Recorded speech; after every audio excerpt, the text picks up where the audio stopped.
Hi, I'm Ian King. Welcome to the Scottish Sun's exclusive interview with boxing legend Sugar Ray Leonard. In part 2, Ray tells us about Marvelous Marvin Hagler and the duels he had in the ring with him.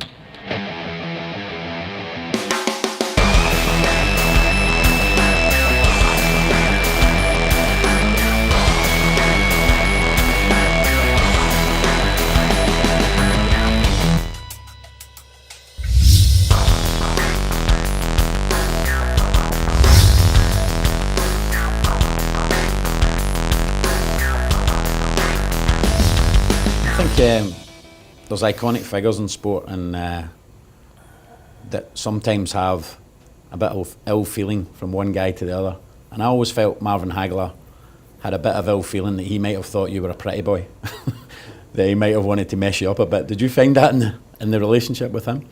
Not that personal. I just felt that, and I knew that most fighters, especially the great ones like Hagler, who was a professional fighter way before I was, that all of a sudden I come on the scene and I'm making thousands of dollars as opposed to him making $500. Yeah.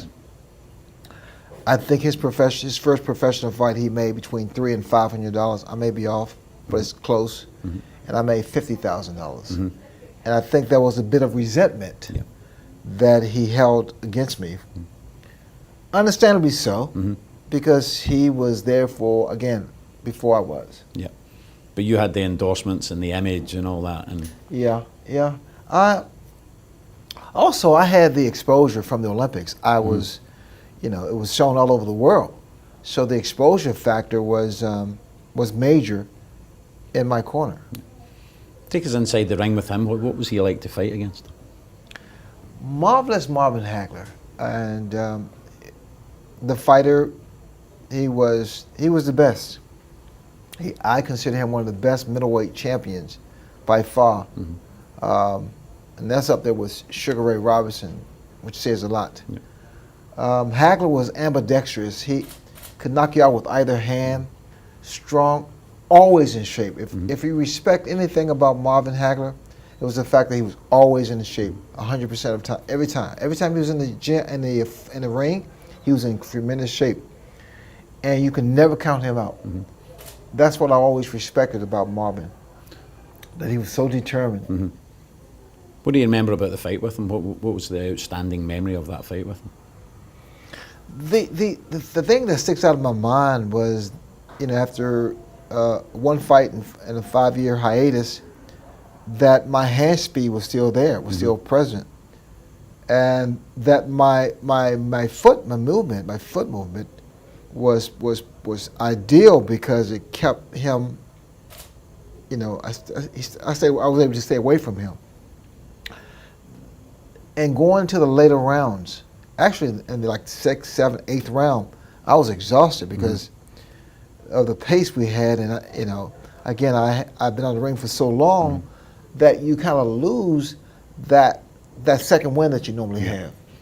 And so going to the later rounds, it was all about heart. It was all about desire. It was all about that intestinal fortitude that makes champions, that makes legends. One of your greatest wins, do you think? I beat Hagler.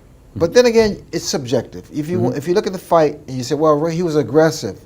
Marvin Hagler was aggressive and he was champ, so he should have won. I don't debate that. The fact that, what do you call effective? Effective aggressiveness, or was he just aggressive?